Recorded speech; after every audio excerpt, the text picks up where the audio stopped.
बहुत पुरानी बात है। जंगल में एक विधवा बुढ़िया रहती थी। उसके 7 बेटे थे और एक प्यारी सी बेटी थी। बेटी का नाम था बीरा। कुछ दिनों बाद जब बुढ़िया की मृत्यु हो गई तो उसके ये बच्चे अनाथ हो गए। 7 भाई शिकार खेलने के शौकीन थे। एक दिन वे 7 भाई मिलकर एक साथ शिकार खेलने निकले। उन्होंने चलते चलते अपनी बहन बीरा से कहा, तुम हमारे लिए भोजन बनाकर रखना, हम जल्दी लौटकर आ जाएंगे। भाइयों के जाने के बाद झोंपड़ी में बीरा अकेली रह गई। बीरा ने आग जलाकर खीर बनाना शुरू कर दिया। थोड़ी देर बाद खीर उबलकर चूल्हे में गिर गई। इससे आग बुझ गई। बीरा बहुत परेशान हुई। उसके पास माचिस भी नहीं थी, वह आग कैसे जलाती? उसके आसपास कोई घर भी नहीं था। अब वह आग कहां से मांग कर लाए? वह अपनी झोंपड़ी से निकलकर जंगल में दूर तक निकल गई। देखने लगी कि कोई घर मिले तो वहां से आग मांग ले। चलते चलते उसे एक बड़ा सा मकान दिखाई दिया। उसने मकान के सामने जाकर उसका दरवाजा खटखटाया। दरवाजा एक औरत ने खोला। औरत ने बीरा को देखकर कहा, तुम यहाँ से चली जाओ, यह राक्षस का घर है, वह अभी आने वाला है, तुम्हें देखेगा। बीरा ने कहा, भन, मुझे थोड़ी सी आग चाहिए, खाना बनाना है, बड़ी जोर की भूख लगी है।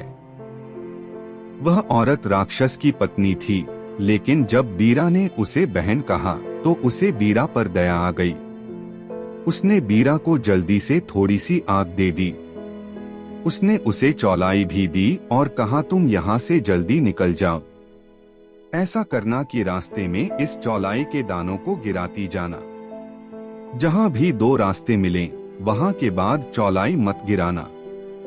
इससे राक्षस रास्ता भटक जाएगा और तुम्हारे घर तक नहीं पहुँच सकेगा। याद रखना, इस चौलाई को अपने घर तक मत ले जाना, नहीं तो राक्षस वहीं पहुंच जाएगा। बीरा अपने साथ चौलाई ले गई और उसके दाने रास्ते में गिराती गई। वह जल्दी जल्दी जा रही थी। वह राक्षस की पत्नी की बात भूल गई। उसने पूरे रास्ते पर चौलाई के दाने गिरा दिए। कुछ दाने अपने घर तक भी ले गई। जब राक्षस अपने घर लौट कर आया तो उसे मनुष्य की गंध आने लगी। वह समझ गया कि आज जरूर कोई मनुष्य मेरे घर आया है। उसने अपनी पत्नी से पूछा, आदमी की गंध आ रही है, क्या कोई आदमी हमारे घर आया था? उसकी पत्नी ने कहा, नहीं तो, यहाँ तो कोई नहीं आया। राक्षस ने अपनी पत्नी को पहले तो खूब डांटा, फिर मारना पीटना शुरू कर दिया। डर के मारे उसकी पत्नी ने राक्षस को बीरा के आने की बात बता दी। सुनते ही वह राक्षस बीरा की तलाश में निकल पड़ा। वह चौलाई के बीज देखता हुआ बीरा की झोंपड़ी तक पहुंच गया। झोंपड़ी में बीरा अकेली थी। तब तक उसके भाई नहीं लौटे थे। उसने अपने भाइयों के लिए खाना बनाकर 7 थालियों में परोस कर रखा हुआ था। राक्षस को देखकर वह डर गई और पानी के पीपे में छिपकर बैठ गई।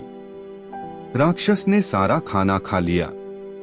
खाने के बाद वह पानी के पीपे की ओर गया।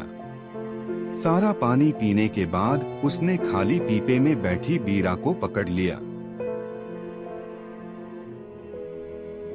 खा पीकर राक्षस झोंपड़ी के दरवाजे पर सो गया, क्योंकि उसे बहुत जोर की नींद आ रही थी। जब बीरा के भाई लौटकर आए तो उन्होंने राक्षस को दरवाजे पर सोते हुए पाया। उन्होंने देखा बीरा घर में नहीं है। वे समझ गए कि जरूर इस राक्षस ने हमारी बीरा